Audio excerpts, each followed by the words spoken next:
Hi, my name is debhelfrich, and I'm the founder of #wellbeingphilosophy.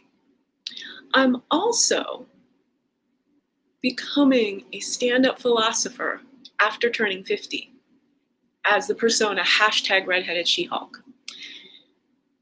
This is a pitch to work on behalf of the Fund for Humanity to integrate the absolute necessity of creating a UBI as soon as possible because human lives are at stake. We are ending up in a position where there will be more financial suicides, more financial stress than the ultimate toll of the virus. My story is one of both problems right now in the pandemic. The really outrageous thing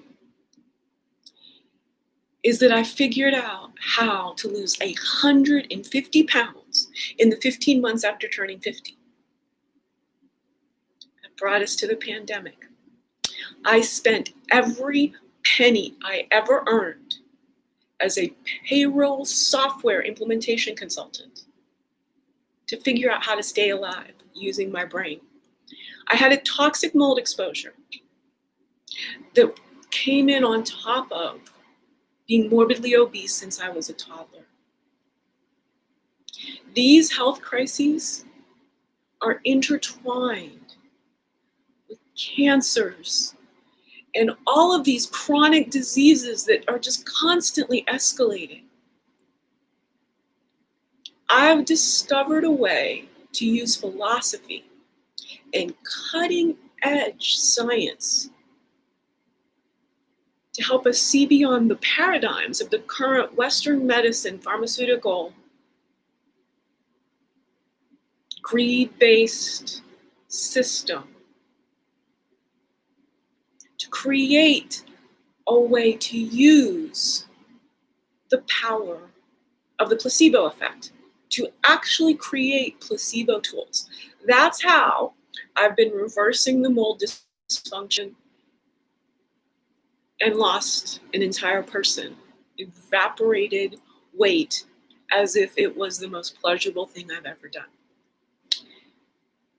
Alongside, I'm now at risk of being evicted. I have more credit card debt than I can face adding up, all of which was medical debt. I can't even file for bankruptcy because I do not have the money to pay the third parties who require me to have credit counseling in order to file for bankruptcy. The systems of the US of hypocrisy are built on capitalism, and capitalism was twinned with racism from the very first days of its life. Ibram X. Kendi, the author of How to Be an Anti-Racist, has found historical evidence to put those two things together. Portugal, in the mid-1400s, the creation of the ocean-sailing ships, the creation of the need to go out and conquer colonies in order to bring wealth into the royal families. This happened precisely when, in 1440, Gutenberg invented the printing press. They then wrote down the laws to substantiate this greed and said, look, it's written down, that's a law. Wiping out the history of Africa. Our ancestors, we are all African ancestrally. Now, what I'm looking for is, I don't know, some patronage, some strategic collaborations to help me create the Wellbeing Philosophy Institute and to come out as the public face and voice of the need for universal basic income.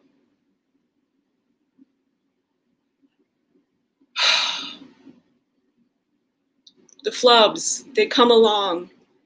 I was at the point where I actually lost the ability to walk and talk due to the mold exposure.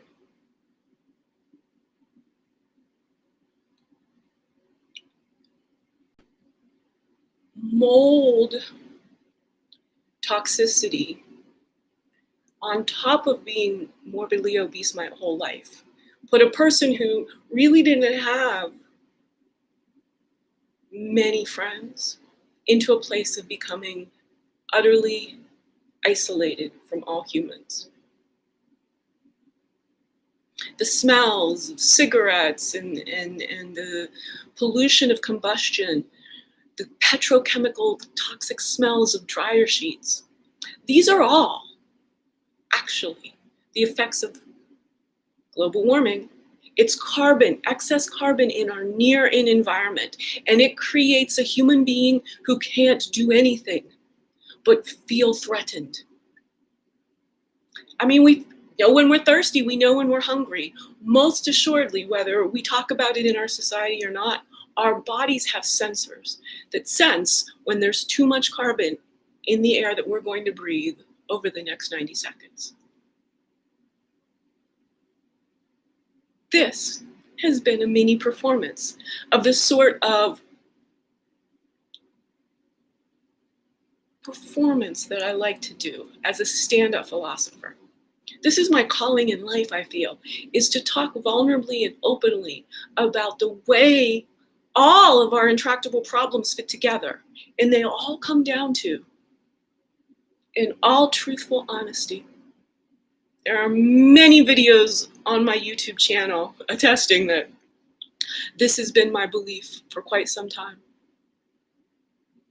It is elitist capitalism that is causing crime and ever-escalating chronic illness and the hatred that's going on in our society, and it's taking people's lives from just a panoply of chronic diseases, most of which our pharmaceutical companies will take money for the rest of people's lives on daily pills, while all they're doing is masking symptoms, not curing the disease. I'm seeking whatever may happen to become the person who gets to do these kinds of mini Socratic monologues and then host dialogues. Have people start to get their heads around the fact that it's our monetary system and the lack of dignity of most Americans, the $15 an hour minimum wage for cities that require a bare minimum $40 an hour for any adult to have the dignity of freedom. Basic, paying only the necessities freedom. This cannot continue.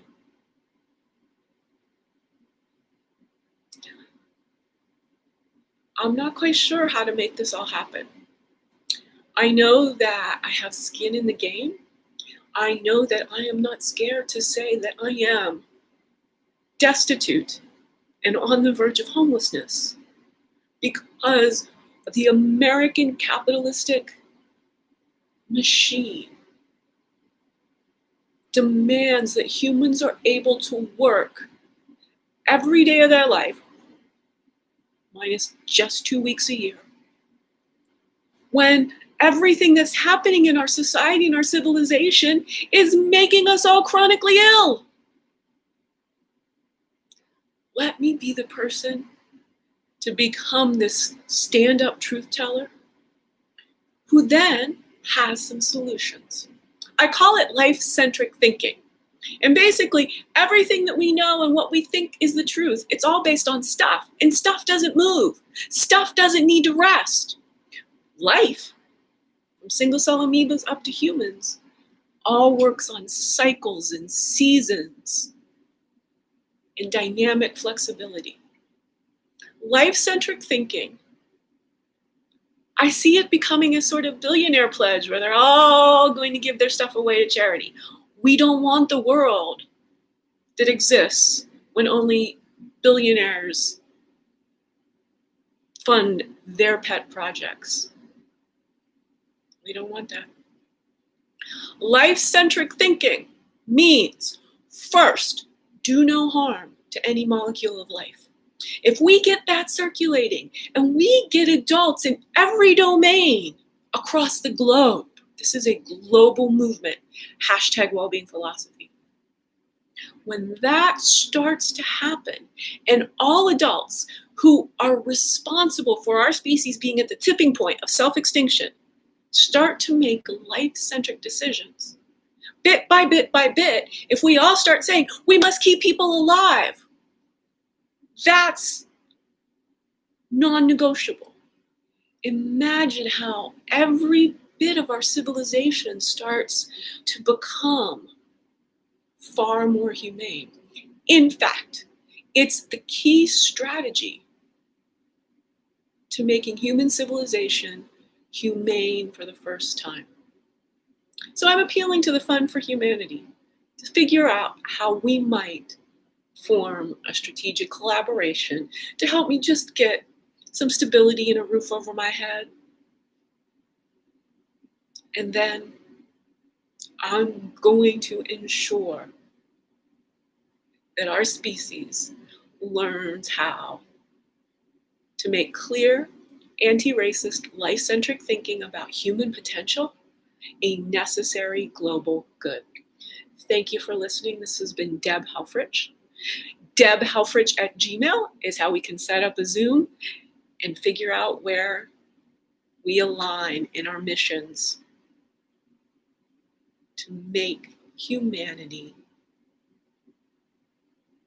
humane for the very first time. Thank you so very much.